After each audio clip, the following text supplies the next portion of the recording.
আসসালামু আলাইকুম। আমার প্রাণপ্রিয় ছাত্রছাত্রী, পাঁচরুকি বেগম আনোয়ারা ডিগ্রি কলেজের অর্থনীতি বিভাগের তোমাদের অর্থনীতি স্যারের পক্ষ থেকে তোমাদের আন্তরিক অভিনন্দন ও শুভেচ্ছা। আজকে আমরা যে ক্লাসটা করতে যাচ্ছি অর্থনীতি প্রথম পত্রের দ্বিতীয় অধ্যায় চাহিদা বৃদ্ধি সম্পর্কে আলোচনা করব এবং চাহিদা নির্ধারক সমূহ সম্পর্কে আলোচনা করব এবং চাহিদা বৃদ্ধির ব্যতিক্রমগুলো সম্পর্কেও আলোচনা করব ইনশাল্লাহ, যদি সময় পাই। তবে ক্লাসটি শুরুর আগে আমি মহান রাব্বুল আলামিনের দরবারে শুকরিয়া জ্ঞাপন করছি এজন্য যে মহান রাব্বুল আলামিন দয়া মায়া করুণা করে আমাদেরকে আজকে ক্লাসে উপস্থিত হওয়ার তৌফিক দান করেছেন। সেজন্য মহান রাব্বুল আলামিনের দরবারে শুকরিয়া জ্ঞাপন করছি। আলহামদুলিল্লাহ। তো আমরা আজকে যে ক্লাসটি করতে যাচ্ছি সেটা হলো চাহিদা বৃদ্ধি। চাহিদা বৃদ্ধি আসলে কি? চাহিদা আমরা জানবো আসলে চাহিদাটা কি। আসলে চাহিদা জানলে পরে চাহিদা বৃদ্ধি, আমরা আগেও আলোচনা করেছি এই বিষয়টা, যে চাহিদা আসলে কোনো কিছু পাওয়ার আকাঙ্ক্ষায় আমরা অর্থনীতির ভাষায় চাহিদা বলব না। অর্থনীতির ভাষায় চাহিদা হতে হলে যে একটি দ্রব্য ক্রয়ের জন্য একজন ক্রেতা সকল শর্ত পূরণ করে একটা পূর্ণ প্রস্তুতি, একটা দ্রব্য ক্রেতার জন্য একজন যে চাহিদা সৃষ্টি করে তার জন্য, ভোক্তার জন্য যখন একটা দ্রব্য পাওয়ার আকাঙ্ক্ষা এমনকি সেই দ্রব্য ক্রয় করার ইচ্ছা এবং সামর্থ্য, এই তিনটা বিষয় যখন থাকবে তখন তাকে আমরা অর্থনীতির ভাষায় কী করব? চাহিদা বলব। কি যে অর্থনীতির ভাষায় যে একজন ব্যক্তি যখন একটি দ্রব্য পাওয়ার ইচ্ছার পেছনে প্রথমত কি দ্রব্যটা পাওয়ার একটা ইচ্ছা থাকতে হবে। ইচ্ছা করলেই হবে না, যে ইচ্ছার পেছনে কি থাকতে হবে? এই সামর্থ্য থাকতে হবে। দ্রব্যটা ক্রয় করার মতো সামর্থ্য থাকতে হবে। আবার কি থাকতে হবে? খালি সামর্থ্য থাকলে হবে না, যে অর্থ আছে, অর্থ ব্যয় করার ইচ্ছা থাকতে হবে। তো তিনটা বিষয় থাকলে তাকে আমরা অর্থনীতির ভাষায় কী বলি? চাহিদা বলি। যে চাহিদা হতে হলে যে কী বিষয়? যে একজন ভোক্তা বা একজন ক্রেতা কোনো একটি দ্রব্য পাওয়ার পেছনে বা একটি দ্রব্য পাওয়ার আকাঙ্ক্ষার পেছনে যখন অর্থ ব্যয় করার ইচ্ছা এবং সামর্থ্য দুই থাকে তখন তাকে অর্থনীতির ভাষায় কী বলতে? চাহিদা। তাহলে যদি এই এমসিকিউ এরকম প্রশ্ন রাখতে পারে চাহিদার শর্ত কয়টি? চাহিদার শর্ত কয়টি? আসলে বলতে পারি আমরা চাহিদার শর্ত তিনটি। কি? এক নম্বর, দ্রব্যটি পাওয়ার আকাঙ্ক্ষা, আর দ্রব্যটি ক্রয় করার সামর্থ্য, আর তিন নম্বর কি? যে অর্থ ব্যয় করার ইচ্ছা।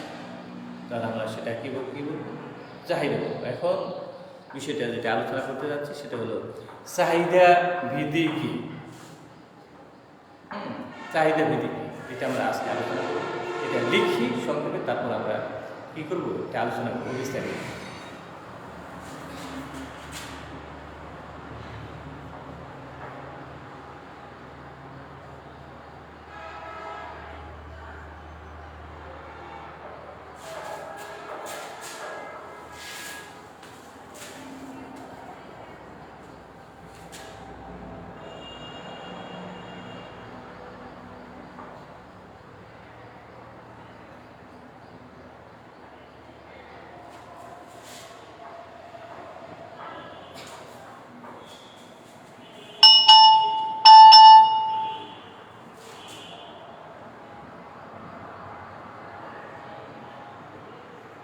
অন্যান্য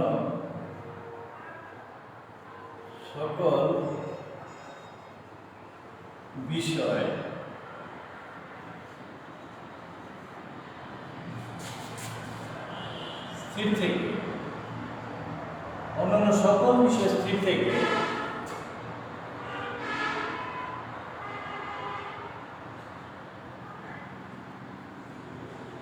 কোন দ্রব্যের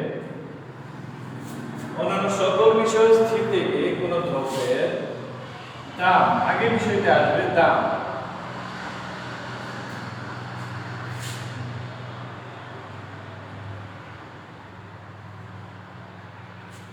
দাম বাড়বে,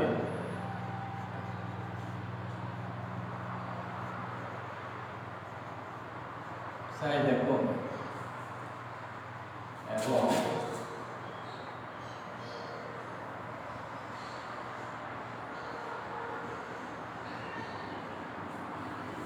দাম কমলে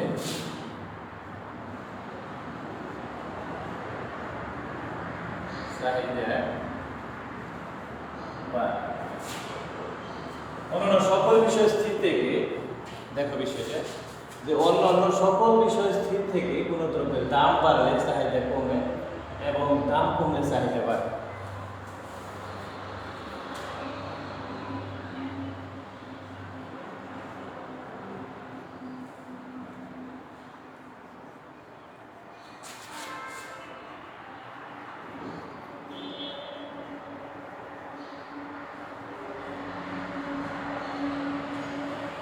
দামের সাথে চাহিদা এই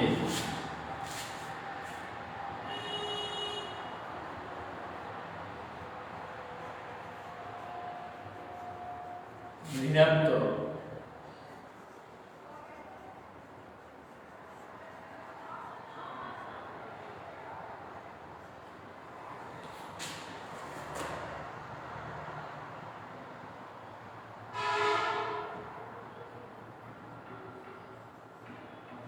সম্পর্ককে, দামের সাথে চাহিদার এই ঋণাত্মক সম্পর্ককে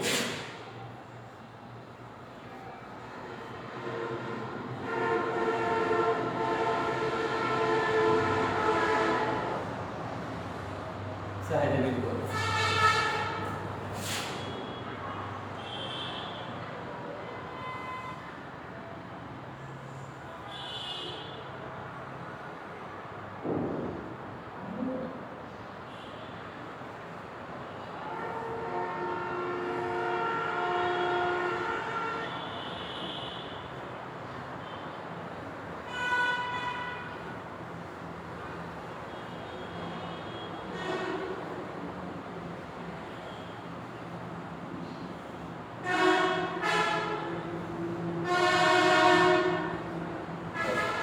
হ্যাঁ, এখন লক্ষ্য করো বিষয়টা, সংজ্ঞাটা, বিধিটা, এটা লক্ষ্য করো যে অন্যান্য সকল বিষয় স্থির থেকে কোনো দ্রব্যের দাম বাড়লে চাহিদা কমে। অন্যান্য সকল বিষয় স্থির থেকে দাম বাড়লে চাহিদা কমবে এবং দাম কমলে চাহিদা বাড়বে। দামের সাথে চাহিদার এই দুটি সম্পর্ক, এই সম্পর্ককে বলে চাহিদা বিধি।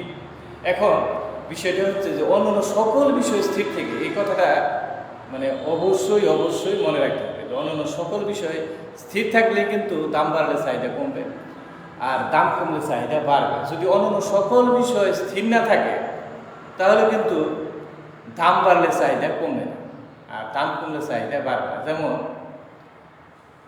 মনে করো যে তোমার আয় আছে এখন 10,000 টাকা, 10,000 টাকা, মাসে 10,000 টাকা পাবে।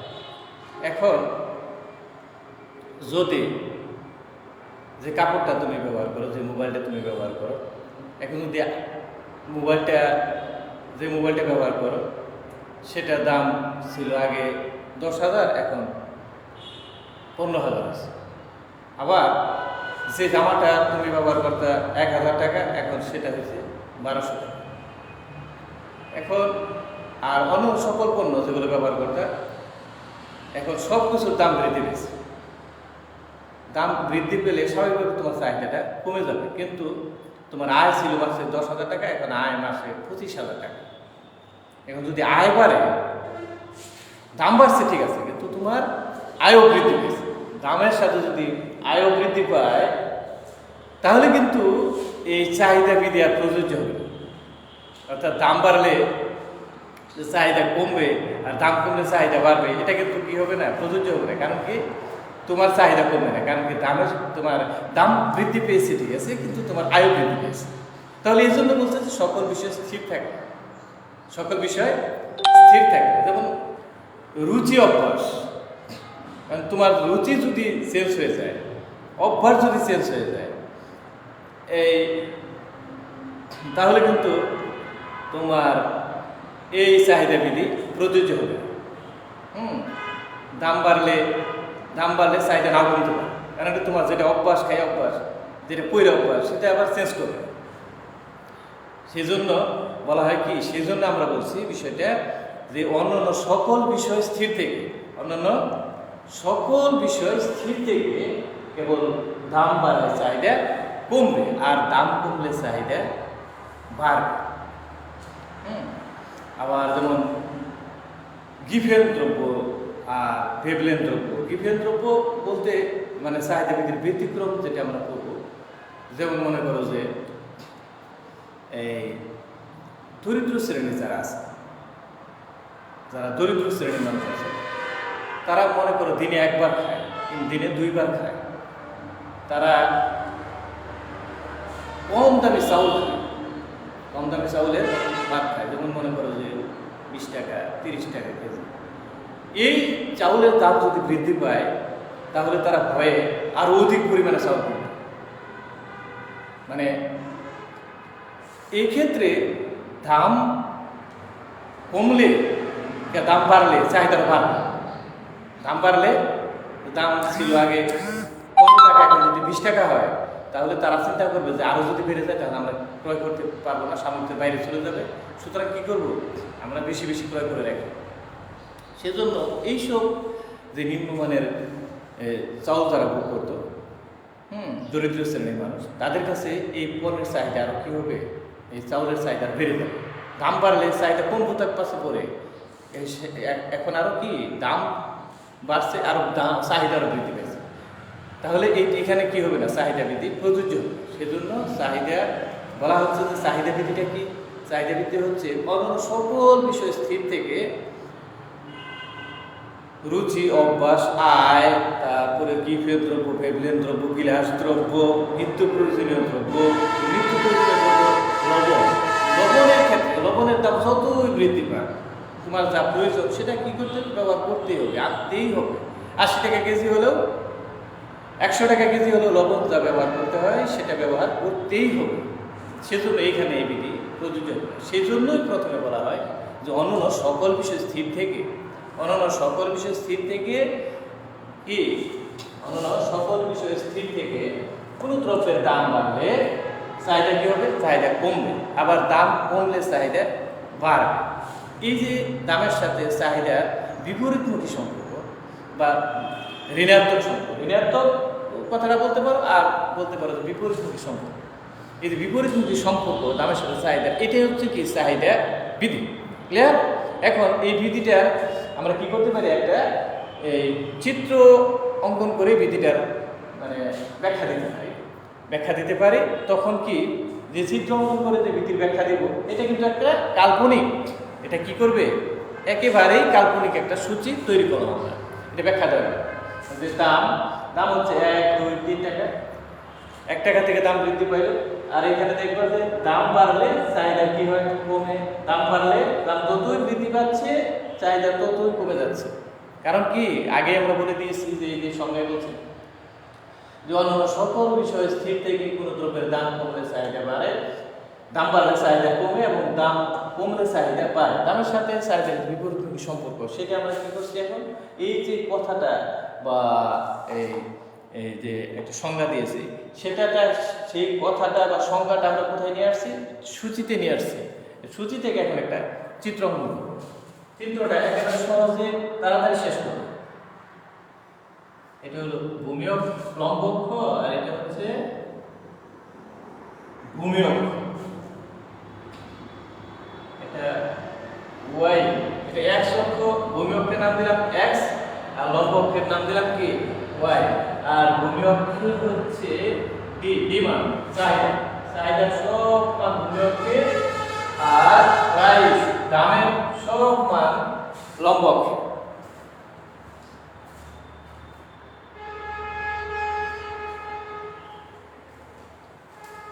লক্ষ্য করো, চাহিদার সকল মান যে আমরা কোথায় দিছি, যে ভূমি অক্ষে 10, 5 করে নিই, 5, তারপরে 10, 15, 20, 1, 2, 3, 1, 2, 3, তারপরে 5, 10, 15, 20। লক্ষ্য করো এবার যে চাহিদা বিধিটা আমরা কি করতেছি, চাহিদা বিধিটা এখন চিত্রে দেখাচ্ছি। যে একটা সূচি দিচ্ছি, কাল্পনিক সূচি থেকে আমরা একটা কি করবো, চাহিদা রেখা অঙ্কন করবো। দাম দেবো 1 টাকা করে, চাহিদা দিলাম 20, তাহলে 1 থেকে আর 20 থেকে একটা লম্ব রেখা দেবো, আর 2 থেকে আর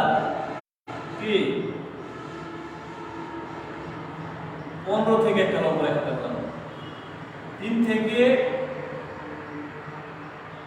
আর 10 থেকে একটা লম্ব রেখা টানলাম, এটা দিলাম এ বিন্দু, বি বিন্দু আর সি বিন্দু। এখন যোগ করি,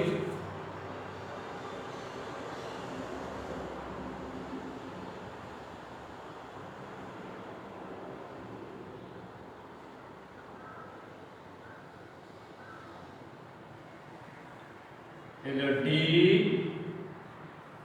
ডি।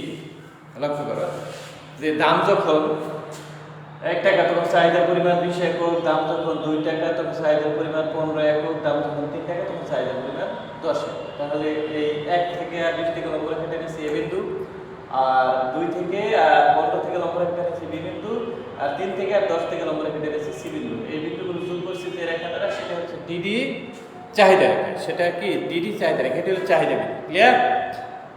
এখন চাহিদার বিধির ব্যতিক্রম, চাহিদা বিধির ব্যতিক্রমগুলো আমরা আলোচনা করব।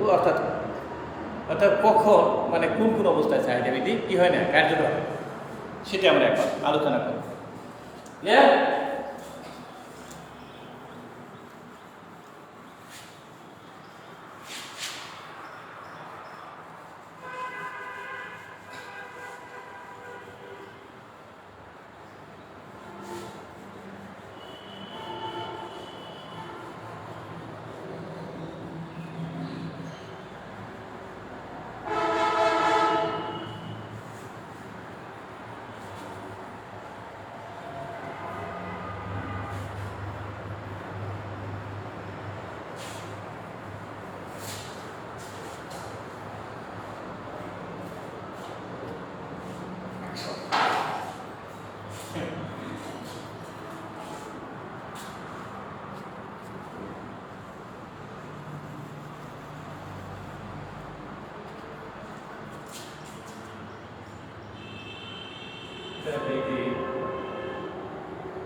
চাহিদা বিধির ব্যতিক্রমগুলো কি কি? 1 নম্বর হচ্ছে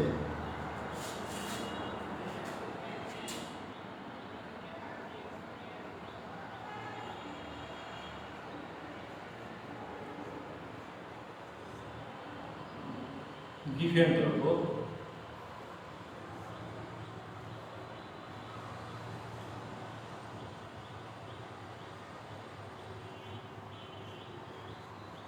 ভেবলেন দ্রব্য,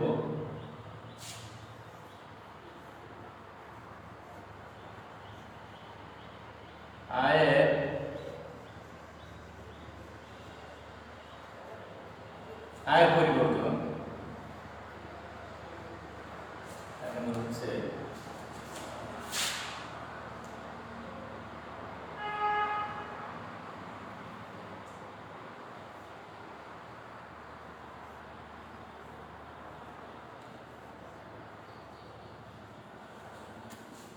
রুচি ও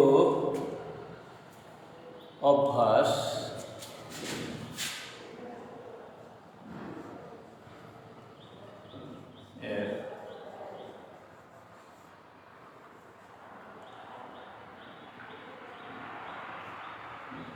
অভ্যাসের পরিবর্তন।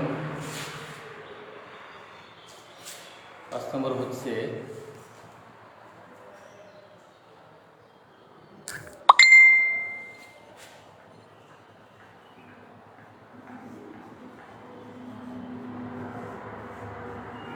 ভবিষ্যতে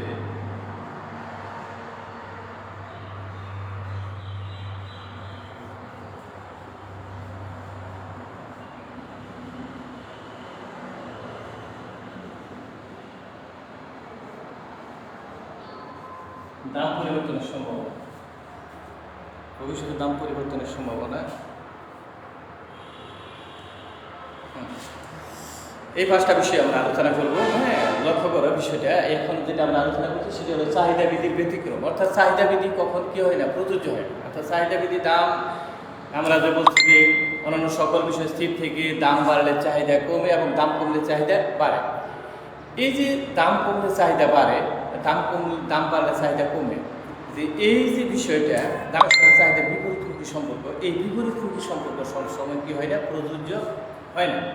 তো কখন প্রযোজ্য হয় না, সেই বিষয়গুলো আমরা আজকে আলোচনা করতেছি। এটা হলো চাহিদা বৃদ্ধির ব্যতিক্রম।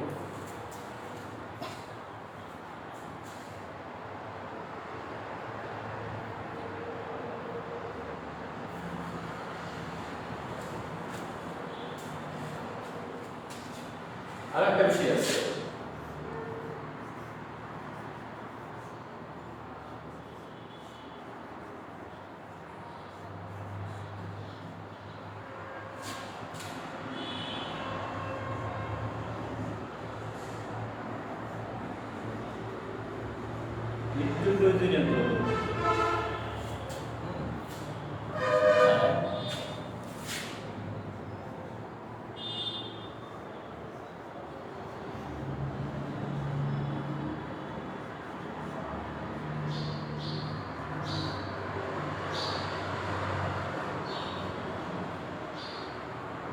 যুদ্ধকালীন পরিস্থিতি। এবার লক্ষ্য করে সেটা আমরা আলোচনা করবো। এক নম্বর হচ্ছে গিফেন ইংল্যান্ডের স্কটল্যান্ডের এক অর্থনীতিবিদ ছিল, তার নাম ছিল রবার্ট গিফেন।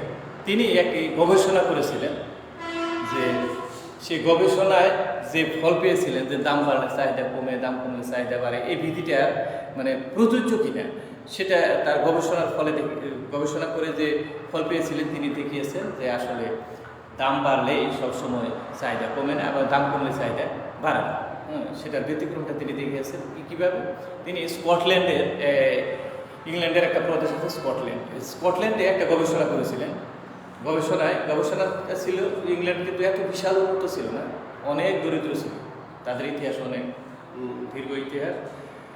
একবারে দরিদ্র, জমিদারি সিস্টেম, ভ্যানুর কথা, বিভিন্ন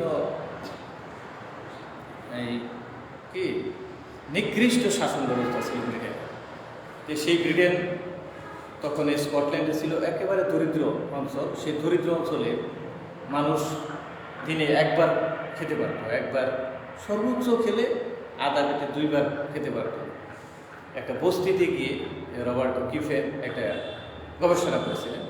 যে গবেষণা করে দেখছেন যে সেখানে যে যারা দরিদ্র ছিল তারা খুদ ক্রয় করত, খুদ ক্রয় করে তারা এই খুদের খেত, তারা ভাত রান্না করে খুদের। ঠিক আছে, এখন তারা যে এই যে নিম্নমানের খুদের ভাত রান্না করে খেত, এখন কি দেখা গেল কি একসময় হঠাৎ করে এই খুদের দামগুলো বৃদ্ধি পেলে এই যে দরিদ্র শ্রেণীর বস্তিতে, বিশাল বস্তি এলাকার যে মানুষ, সমস্ত মানুষ এগুলো তারা চিন্তা করলো যে আমরা যে এই যে একেবারে নিম্নমানের খুদের ভাত খাই, আবার কিছু আছে কি করে রুটি, আটা, নিম্নমানের আটা দিয়ে রুটি তৈরি করে খায়, তাহলে যে রুটি, এই নিম্নমানের রুটি, এগুলোর দাম বৃদ্ধি পেলে তারা চিন্তা করলো যে আমরা যে নিম্নমানের রুটি বা আটা ক্রয় করে রুটি তৈরি করি, তারপরে এই খুদ ক্রয় করে ভাত রান্না করে খাই, এগুলোর দাম যদি আরও বৃদ্ধি পায় তাহলে আমাদের ক্রয় ক্ষমতা বাইরে চলে যাবে, তখন আমাদের করতে হবে না খেয়ে মতো। তখন তারা কী করলো, দাম যখন বৃদ্ধি পেয়েছে তারা তাদের ক্রয় যা কিছু অর্থ ছিল সব জমা করা, সব অর্থ দিয়ে, সঞ্চিত অর্থ দিয়ে তারা কি সেই গম, জব আর এই খুদ কিনে আরম্ভ করে। তাহলে দাম বাড়লো আর চাহিদার সাথে সাথে বেড়ে গেল। তাহলে দাম বাড়লে চাহিদা যখন বাড়ে তখন কিন্তু সেটা হলো চাহিদা বৃদ্ধির ব্যতিক্রম, অর্থাৎ চাহিদা বৃদ্ধি এখানে কি আর প্রযোজ্য হলো। তাহলে এইটাই দেখাইছে কি রবার্ট গিফেন গবেষণা করে দেখিয়েছে যে যখন নির্দিষ্ট আয়ের দরিদ্র শ্রেণীর মানুষ যারা দিন আনে দিন খায়, একেবারে হত দরিদ্র, তারা যে পণ্যটা খায়, খেয়ে বাঁচে, সেই পণ্যের দাম যদি, ভোগ্য পণ্যের দাম যদি বৃদ্ধি পায় তাহলে চাহিদা আরও বৃদ্ধি পাবে। ক্লিয়ার? তবে আরেকজন অর্থনীতিবিদ ছিলেন, সেটা হলো ভেবলেন। তিনি একটা গবেষণা করলেন যেটা হলো একেবারে নিম্নমানের পণ্য তিনি গবেষণা করলেন বিশাল বিলাসবহুল পণ্য, যেমন হীরার নেকলেস, তারপর তোমার স্বর্ণের নেকলেস, স্বর্ণের ঘড়ি, স্বর্ণের গলার হার, এগুলো নিয়ে গবেষণা করলেন।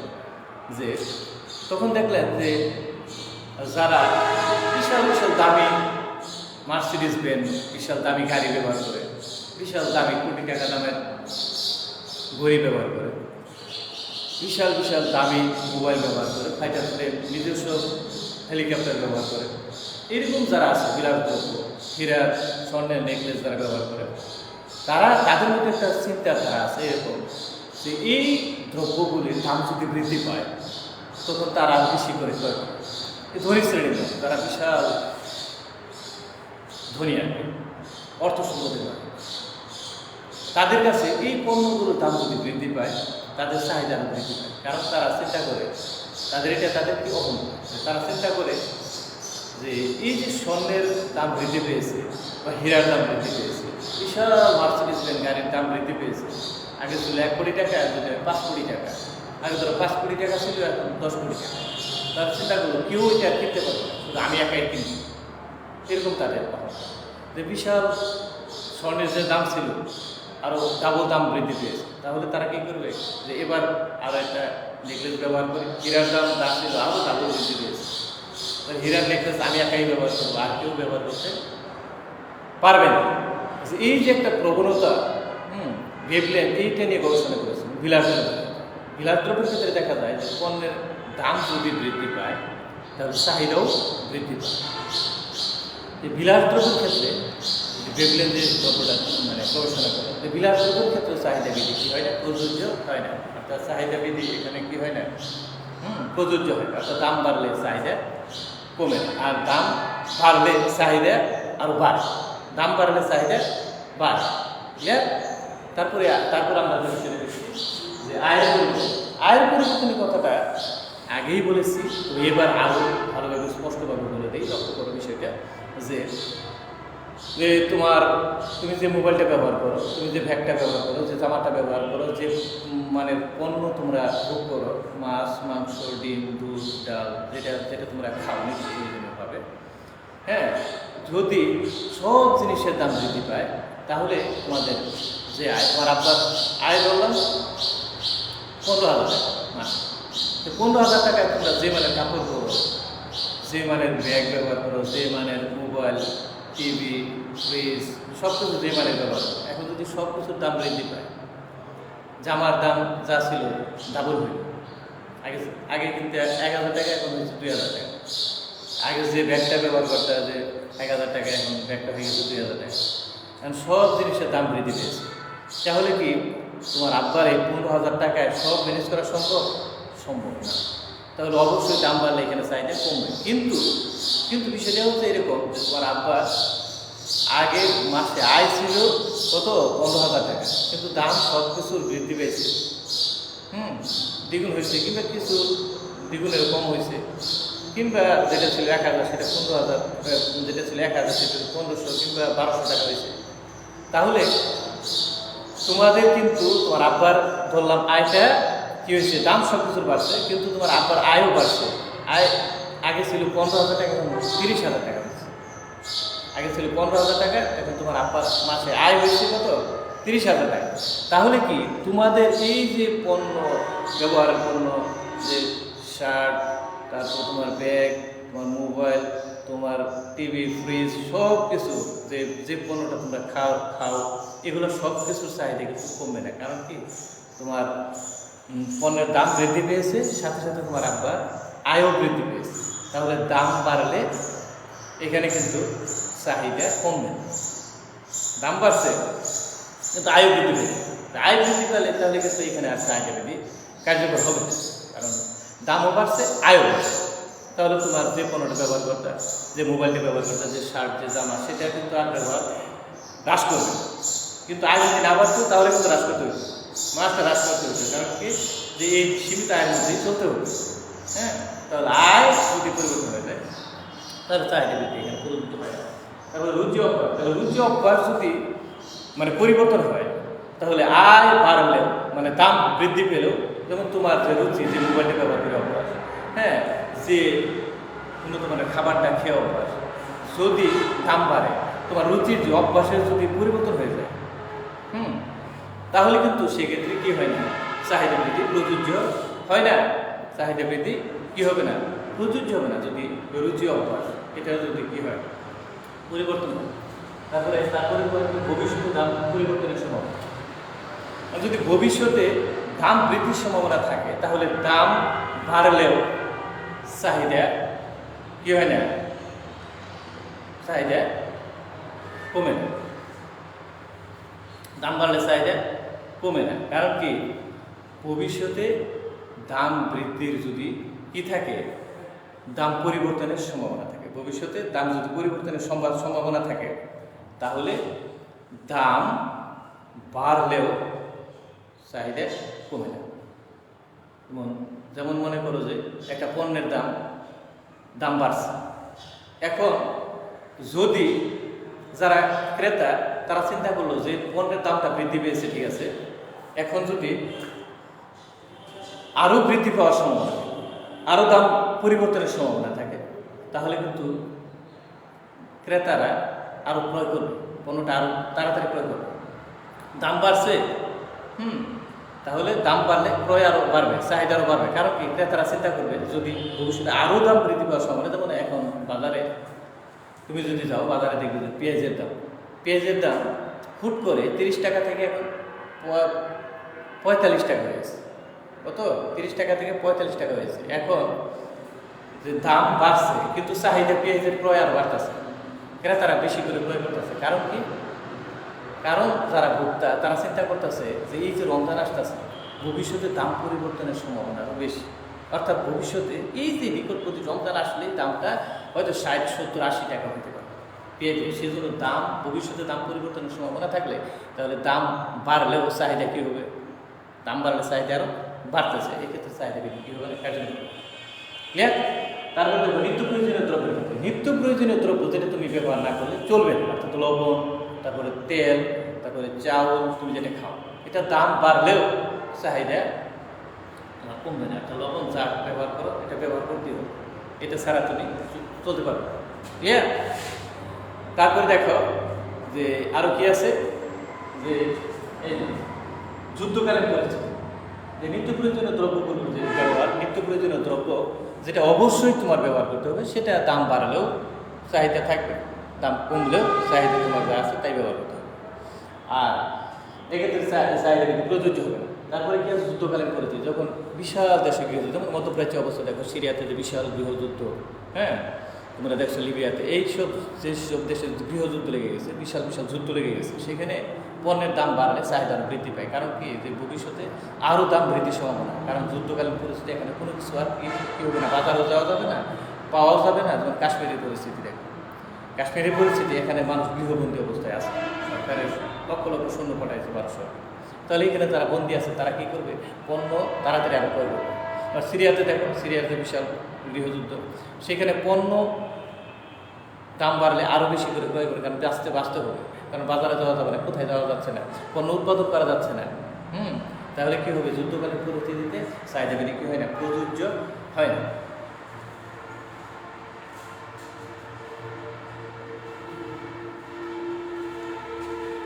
ক্লিয়ার? তাহলে এটা ভালোভাবে স্টাডি করবে। তো আজান নয়, আশা করি তোমরা এটা স্টাডি করলে বুঝতে পারবে, নট সো হার্ড হ্যাভ। তো আজকে আর নয়, আজান নয়, আল্লাহ তাআলা তোমাদের মঙ্গল করুক, পরিশেষে তোমাদের দুনিয়া এবং আখেরে কল্যাণময় জীবন কামনা করে আজকের ক্লাস এখানে শেষ করছি। আসসালামু আলাইকুম ওয়া রাহমাতুল্লাহি ওয়া বারাকাতুহু।